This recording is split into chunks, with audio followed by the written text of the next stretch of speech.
Куп надпреварите од секогаш носеле неизвестност, зашто сведоците и првите полуфинални надпревари во кои Брегалница на Градски во Штип одигра со Пелистер 2:2, а на арената во Скопје Вардар загуби Шкендија со резултат 3:1.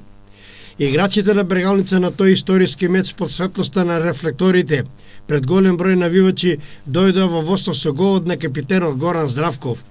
Пелистер издрмни на 1:1 со гол од пенал, кој го реализираше Бажи Илиевски. Водство од 2:1 на Пелистер му донесе Бојовиќ, а Брегалница издрмни на 2:2 со голот на бугарскиот интернационалец Костадинов.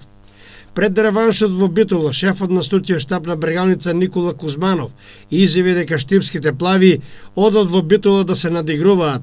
Однапред нема предавање, иако домакинот е во предност во куп надпреварите, се е можно и секогаш имало изненадувања. Очекува добра игра на своите играчи во една свечена атмосфера на реконструираниот стадион под Тумбе кафе, кој по подолга пауза ќе привлече голем број љубители на фудбалот во Битола. Веќе се делегирани и официјалните лица за овој надпревар. Главен судија ќе биде Димитар Мечкаровски, прв помошник ќе биде Дејан Неделковски, втор помошник Гоце Петрески, четврт судија Никола Божиновски, дополнителни судии Никола Костенчев и Марија Младеновски, сите од Скопје. За контролор е делегиран Бранко Маноиловски од Тетово, а делегат ќе биде Тони Донев од Валандово.